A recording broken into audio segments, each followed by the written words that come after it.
सबसे पहला वादा था बीजेपी का मैनिफेस्टो में कि नौकरियां जो है वो दी जाएंगी, रोजगार दिए जाएंगे नौजवानों को। आपको लगता है कि नौजवानों को रोजगार दिए जाएंगे? आपकी सरकार बनी है, आपकी सरकार के खिलाफ जो भी विधायक बना है, कांग्रेस का है या बीजेपी का है या अकालियों का है, कोई पावर उनके पास नहीं, कुछ नहीं कर सकते। सेंटर में तो सरकार भारतीय जनता पार्टी की है ना, विधायक भी पठानकोट से हैं। अगर पंजाब के सीएम मोदी जी से मिलकर उनसे पैसों की मांग कर सकते हैं, ग्रांट लेने की मांग कर सकते हैं, तो फिर विधायक अश्विनी शर्मा जो पंजाब प्रदेश अध्यक्ष हैं वो क्यों नहीं मांग कर सकते मोदी जी से? तो बड़े पावरफुल एमएलए हैं हमारे, प्रधान हैं बीजेपी के, बड़े पावरफुल हैं ये।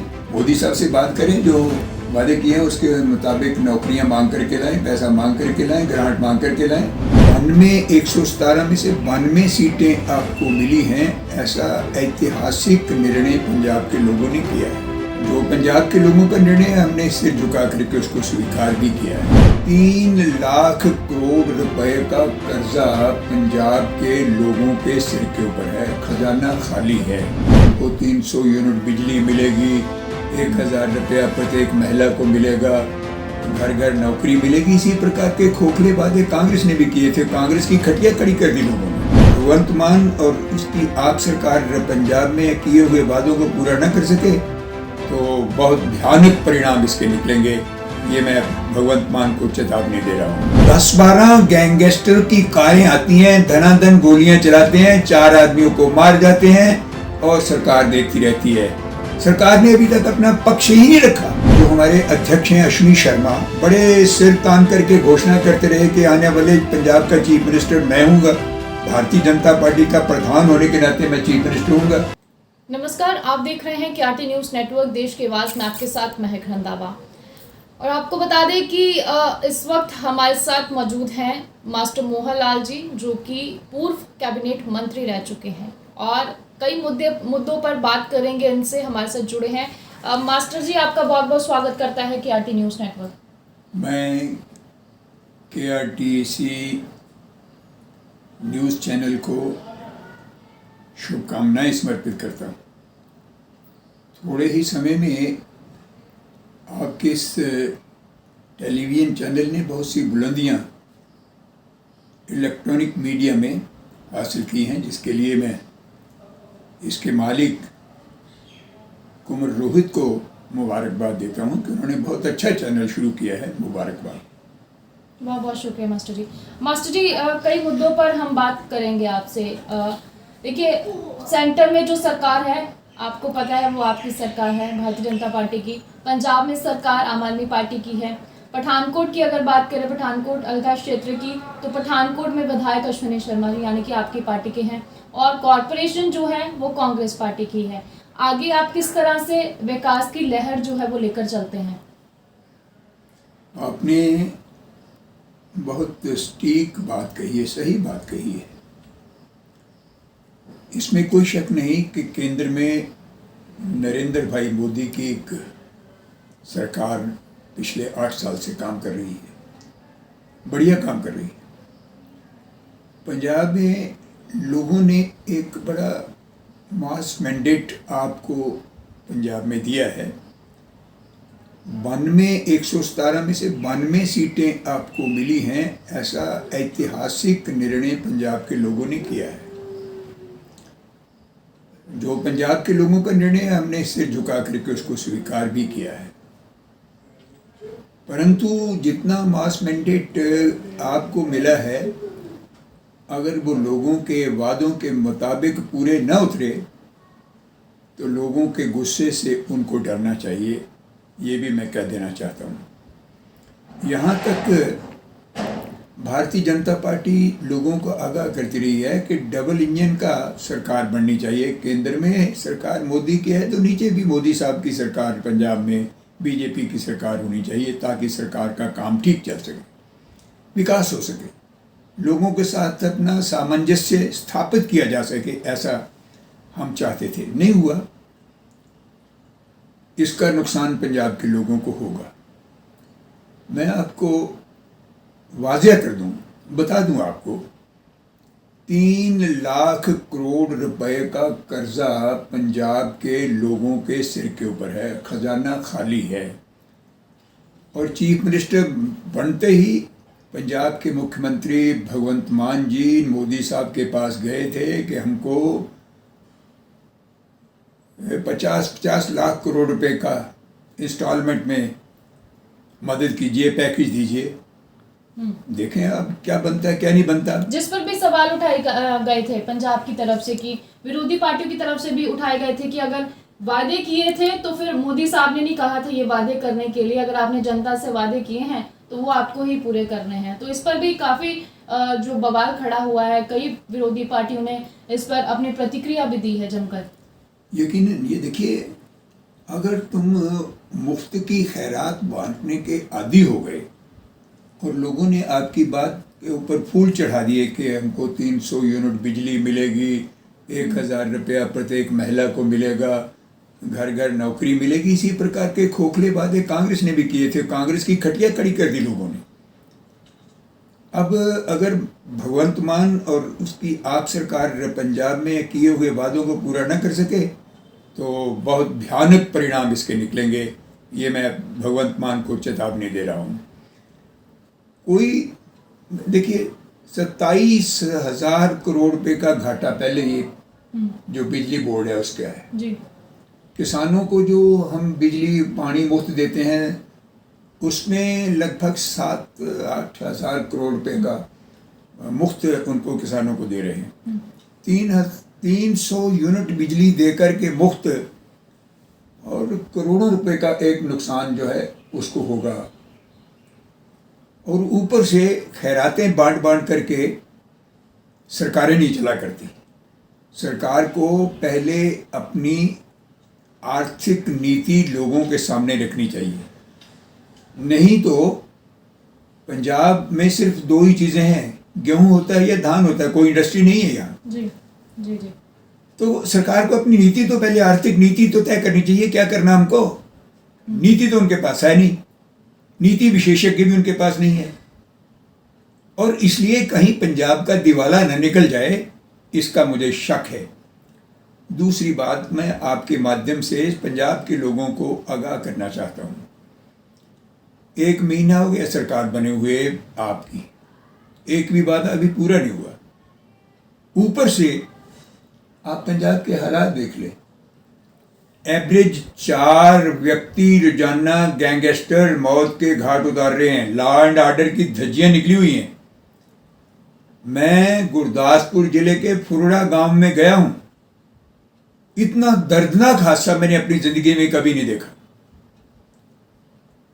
10-12 गैंगस्टर की कारें आती हैं, धनाधन गोलियां चलाते हैं, 4 आदमियों को मार जाते हैं और सरकार देखती रहती है। सरकार ने अभी तक अपना पक्ष ही नहीं रखा कि हमने कितने आदमी पकड़े, कितने गैंगस्टर के ऊपर कार्रवाई की। अलबत्ता दसूहा पुलिस के जो कर्मचारी जो जमीन का कब्जा छुड़ाने के लिए निर्मल से गया था, भू माफिया से जिसका संबंध था, दसूहा पुलिस के आदमी उनके साथ गए थे, और जो पुलिस के आदमी गए थे वो वहां वीडियो बना रहे थे। इससे ज्यादा शर्म की बात क्या हो सकती है भगवंत मान के लिए कि जो पुलिस कर्मचारी लेकर के गए गैंगस्टर के साथ पुलिस कैसे गई तो वो काम क्यों नहीं, रोका क्यों नहीं गैंगस्टरों को गोली चलाते हुए। तीसरा, 10-12 कारें शरेआम सुबह 11-10 बजे के बीच में चले जाएं, गोलियां मार करके दंदनाते हुए गैंगस्टर भाग जाएं, ये तो लॉ एंड ऑर्डर की धज्जी है। 4 साल की मासूम लड़की के साथ रेप हो गया, और आज भी मैं एक खबर देख रहा हूँ, आपके एक आदमी की हत्या कर दी, कल किसी दूसरे की हत्या कर दी, परसों किसी और की हत्या कर दी जाएगी, और जो गैंगस्टर हैं वो खुलेआम भागते रहेंगे। इससे तो लॉ एंड ऑर्डर स्थापित नहीं होगा ना जी। मान के ऊपर उंगलियां उठेंगी। हमको विश्वास था कि ये चीज़ें होंगी, हम जानते थे कि ये चीज़ें होंगी और हो रही हैं। भगवंत मान सरकार नहीं चला सकेंगे इसका मुझे शक है। जो लॉ एंड ऑर्डर की धज्जियां उड़ रही हैं, मुझे नहीं लगता कि भगवंत मान के बस की बात है कि वो गैंगस्टर के ऊपर काबू पाएंगे। पर ये जो पिछली सरकार थी उनके टाइम पर भी लॉ एंड ऑर्डर की स्थिति ऐसी ही थी जैसे अब आप बता रहे हैं। तो आपको क्या लगता है भारतीय जनता पार्टी के अगर हाथ में कमान होती तो शायद लॉ एंड ऑर्डर की जो स्थिति थी वो काफ़ी सही रहती, आपको लगता है? अगर कांग्रेस ने लैंड ऑर्डर नहीं सुधारा तो उनकी हालत सुधरी हुई। जी सत्ता से बेदखल हो गई है कांग्रेस, आपस में लड़ते रहे, कहीं सिद्धू, कहीं रंधावा, कहीं कैप्टन अमरिंदर सिंह, कहीं कुछ आपस में लड़ते रहे। लड़ करके पंजाब को भी तबाह कर दिया उन्होंने, कांग्रेस को भी तबाह कर दिया। हाँ, दूसरा सवाल जो आपने कहा, हमें बहुत उम्मीद थी, हमें इस बात का बड़ा गर्व था कि पंजाब के लोग इस बार पंजाब में भारतीय जनता पार्टी की सरकार बनाएंगे। ये हमें पक्का वादा था। जो हमारे अध्यक्ष हैं अश्विनी शर्मा, वो भी बड़े सिर तान करके घोषणा करते रहे कि आने वाले पंजाब का चीफ मिनिस्टर मैं हूँगा, भारतीय जनता पार्टी का प्रधान होने के नाते मैं चीफ मिनिस्टर हूँगा। परंतु लोगों ने ऐसा झाड़ू फेरा, ना बीजेपी नजर आई, ना अकाली नजर आए, ना कांग्रेस नजर आई, आप ही आ गई। भयानक मैंडेट मिला आपको और भयानक रूप से उनको अपने वादे निभाने चाहिए, पूरे करने चाहिए, पंजाब के लोगों के साथ इंसाफ करना चाहिए। जी, तो एक सवाल आपसे और, जो आए दिन इनपुट्स नज़र आ रही हैं, जो हथियार पकड़े जा रहे हैं, जो आतंकवादी संगठनों के नाम जो है वो शामिल होते हुए नज़र आ रहे हैं, आपका इसके बारे में क्या कहना है? इसके पीछे कौन हो सकता है आखिरकार? ये बड़ी चिंता का विषय है। आपने इतना मार्मिक प्रश्न उठाया है। हथियारों के जखीरे मिल रहे हैं, 16 गैंगस्टर पकड़े और बोरियों की बोरियों हथियार मिले। मैं सरकार से पूछना चाहता हूँ, ये हथियार आए कहाँ से? किन लोगों ने ये हथियार सप्लाई किए? जो गैंगस्टर फ्लोरिडा में गए, उनके पास बंदूकें लाइसेंस के बिना थी, वो क्या कहाँ से आई? वो हथियार कहाँ से आए? गैर कानूनी हथियार कहाँ से आए? ये तो सरकार को बताना चाहिए। और शरेआम लूट छूट हो रही है, दुकानें लूटी जा रही हैं और इस प्रकार की बदअमनी का इंतजाम है। तो ये बदअमनी, इसका अंदेशा हमें था पहले भी कि आपकी सरकार आएगी, लॉ एंड ऑर्डर बहाल नहीं कर सकेगी, पंजाब को फिर उस 1980 के दशक की ओर कहीं जाने का कोई षड्यंत्र तो नहीं हो रहा। आपको लगता है कि पंजाब को अच्छे तरीके से आम आदमी पार्टी नहीं संभाल सकती, आपको ये लगता है? महीने भर का रिजल्ट तो यही कहते हैं, जो महीना भर सरकार के 30 दिन हुए। लेकिन मान सरकार की ओर से बड़े बड़े फैसले लिए जा रहे हैं, जब से सत्ता में आई है तब से बड़े ऐलान, बड़े फैसले लिए जा रहे हैं। आज फिर से एक अहम कैबिनेट की मीटिंग जो है वो बुलाई गई है, उनकी बैठक जारी है, एक और फैसला आज ऐलान कर सकती है मान सरकार। आपको क्या लगता है, क्या फैसला निकल कर सामने आ रहा है? क्योंकि क्यास लगाया जा रहा है, जो 300 बिजली यूनिट मुफ्त का उन्होंने जो वादा किया था चुनावों के दौरान, आपको लगता है कि क्या आज वो ऐलान निकल कर सामने आएगा? देखिए, अगर ऐलान ही करना है, कागजों में ही ऐलान करना है, लोगों को बेवकूफ़ ही बनाना है, जी तो बनाते नहीं 5 साल। जी, अगर उन्होंने कोई ठोस नीति अपनानी है, ठोस निर्णय लेना है, जी, तो हर सूरत में जो वादे किए हैं उनको निभाना पड़े, जो वादा किया वो निभाना पड़े। आपको लगता है जैसे चन्नी सरकार को कॉम्प्रोमाइज सीएम तो कहा जाता था, लेकिन जिस तरह से उन्हें सीएम का पद मिला थोड़े टाइम के लिए, 2-3 महीने के लिए, उन्होंने भी ऐलान किया, क्या उसी तरह से मान सरकार घोषणा पे घोषणा करी जा रही है, आपको लगता है? जो चन्नी का हाल हुआ, भगवंत मान का भी वही हाल होगा। घोषणाएं करते रहे, वादे करते रहे, कागजों अखबारों में, समाचार पत्रों में ये करते रहे, जब तक धरातल पर कोई वादा पूरा नहीं होगा तब तक लोग विश्वास नहीं करेंगे। देखिए, स्कूल का अगर मुद्दा हो तो स्कूल की जो फीस है, एनुअल चार्जेस पर रोक लगाई गई। पेरेंट्स को, एक अभिभावकों को ये कहा गया कि आप जिस मर्जी दुकानों पर अपनी यूनिफॉर्म ले सकते हैं, बच्चों की किताबें खरीद सकते हैं, किसी को भी कोई मनाही नहीं है, कोई पाबंदी नहीं है। इस पर आपका क्या विचार है? क्योंकि ये भी तो फैसला अभिभावकों के हित में लिया गया है भगवंत मान सरकार ने। किसी भी स्कूल जाते हुए बच्चे के माँ बाप से पूछ करके देखो, क्या असल में ये चीज़ें हुई? असल में फीसें कम हुई? असल में किताबें गवर्नमेंट जो सस्ते दामों पे प्रोवाइड करना चाहती कर सकी? वही किताबें हैं, वही दुकानदार हैं, वही ठेकेदार हैं, वही सब कुछ चल रहा है। उसमें कोई फर्क नहीं है। लेकिन ये सब रोकने के लिए बैठे तो हैं, हल्का हल्का हर हल्के में इंचार्ज बैठे हैं आम आदमी पार्टी के हल्का इंचार्ज, उनके भी तो ध्यान में है ये मामला, तो उनके भी ध्यान में ये अभिभावक जो है वो टाइम टू टाइम समय समय पर लाते रहते हैं। तो आपको लगता है कि इस तरह से अगर स्कूल कुछ करता है तो उस पर कानूनी कार्रवाई की जाएगी?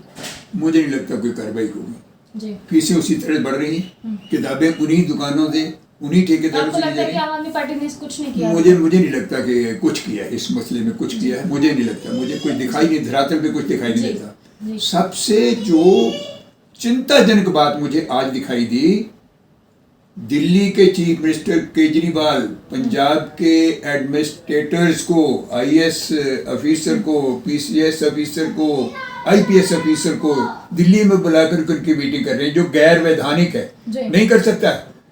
स्वाय चीफ मिनिस्टर के बाहर का कोई व्यक्ति मीटिंग नहीं ले सकता पंजाब के ऑफिसर की। जी। केजरीवाल साहब ले रहे हैं, गलत कर रहे हैं, असंवैधानिक कर रहे हैं। जी जी बिल्कुल बिल्कुल। बीते दिन ही उन्होंने मीटिंग एक बुलाई है अफसरों की, बड़े अधिकारियों की, मान सरकार के बिना। तो इस पर भी पंजाब कांग्रेस के नए प्रदेश अध्यक्ष अमरिंदर सिंह राजा वड़िंग ने सवाल कई खड़े किए। उन्होंने कहा है कि जो पंजाब के लोगों को बहलाया फुसलाया जा रहा है, उनकी जो चाबी है वो दिल्ली के हाथ में, उनकी कठपुतली बनाया जा रहा है। आप मानते हैं इस बात को कि उनका, आप सहमत करते हैं उनके इस बयान से? मैं उनके बयान से अक्षर अक्षर सहमत हूँ। मैं खुद कह रहा हूँ, अमरिंदर सिंह ने क्या कहना है, प्रताप सिंह बाजवा ने क्या कहना है, दूसरे लीडर क्या कहेंगे? संविधान को जितना मैं जानता हूँ, क्या जानते होंगे वो लोग? मुझे पता है कि केजरीवाल असंवैधानिक पंजाब के अफिसरों की मीटिंग ले रहे हैं। इसके ऊपर सुप्रीम कोर्ट के अंदर आईपीएल लोगों को दाखिल करनी चाहिए, करेंगे भी लोग, कि केजरीवाल मीटिंग नहीं ले सकता, सिर्फ भगवंत मान ले सकता है, पंजाब का मिनिस्टर ले सकता है, जिन्होंने इस पंजाब की गोपनीयता की और सुरक्षा की शपथ ली है, और वो ही मीटिंग ले सकते हैं, कोई दूसरा व्यक्ति नहीं ले सकता। जी जी जी, ये गलत है जी, कानूनी तौर पर गलत है, संवैधानिक तौर पर गलत है।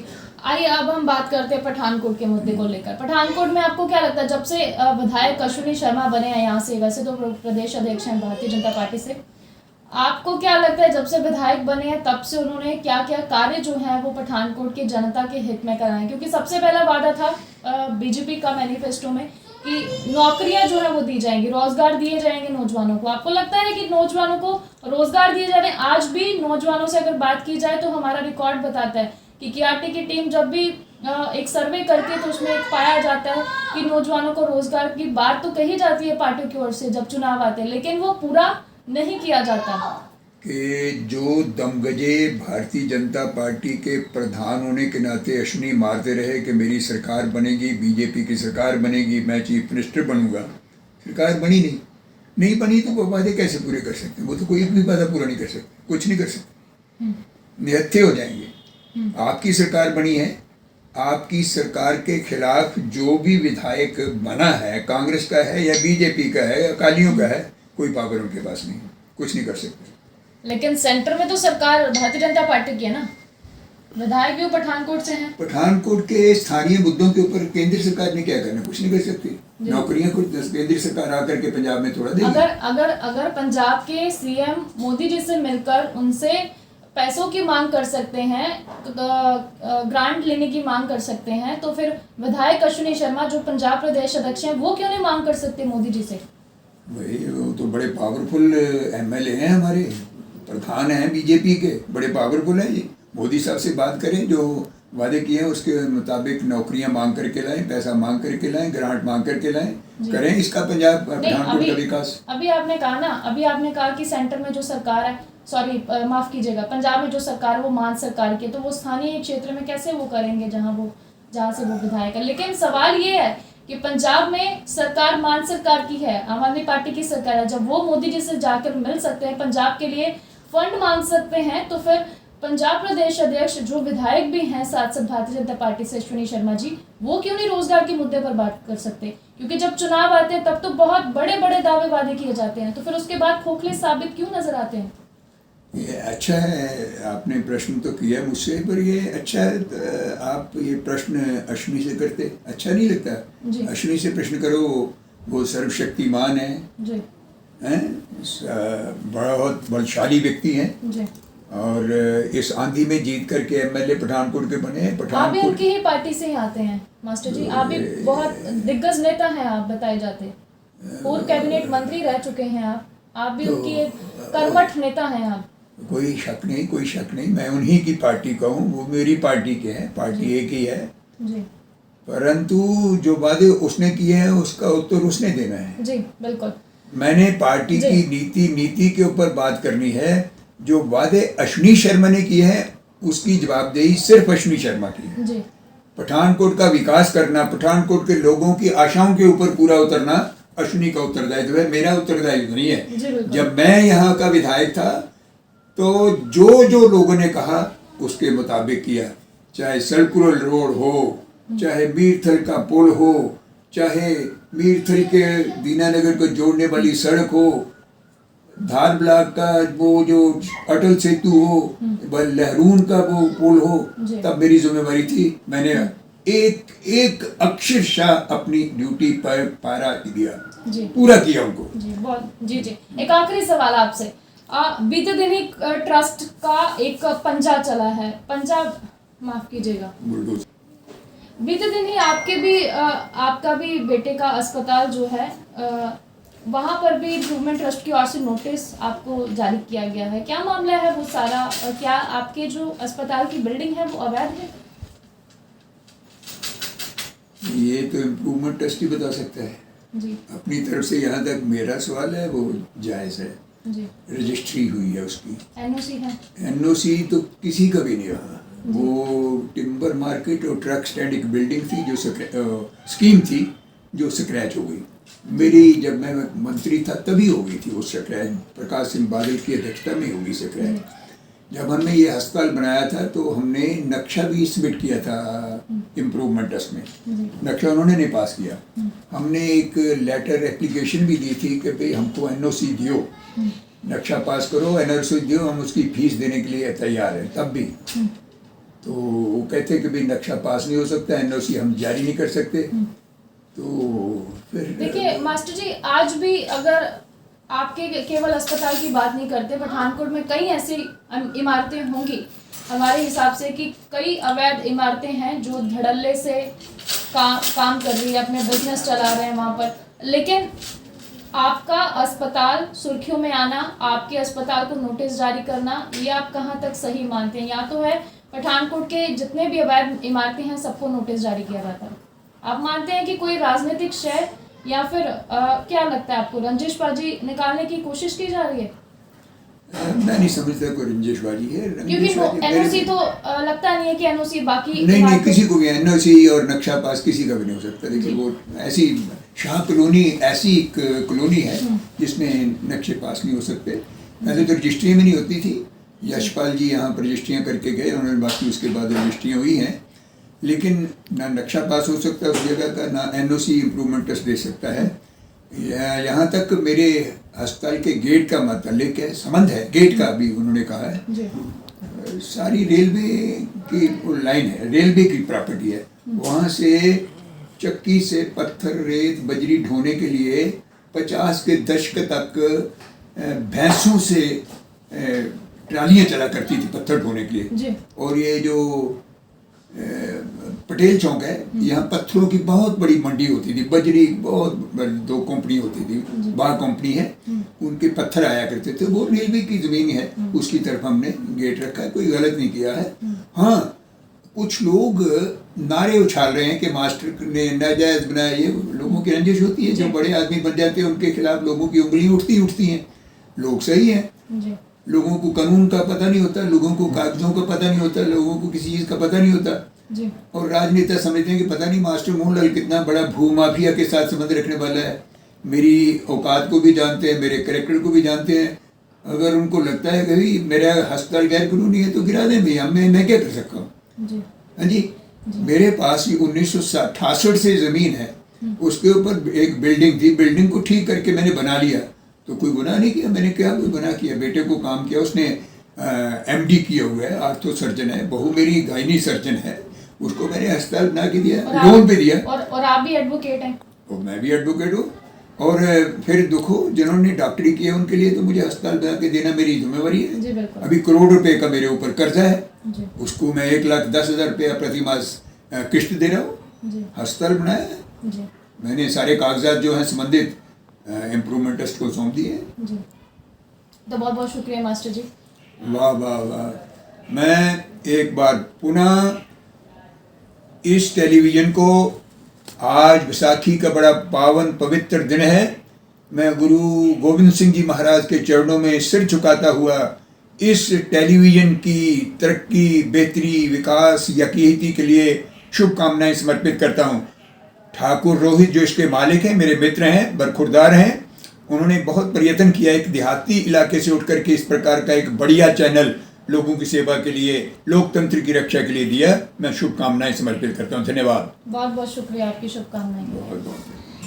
तो ये थे हमारे साथ पूर्व कैबिनेट मंत्री मास्टर मोहन लाल, जिन्होंने अपनी प्रतिक्रिया अपने अस्पताल को लेकर भी दी है और कई पंजाब के मुद्दों को लेकर भी उन्होंने कई बड़े सवाल मान सरकार पर खड़े किए हैं। खैर, आज के लिए इतना ही। हमारे साथ जुड़े रहें, देखते रहें KRT न्यूज़ नेटवर्क, ताकि हर अपडेट आपकी तक पहुंच सके। नमस्कार।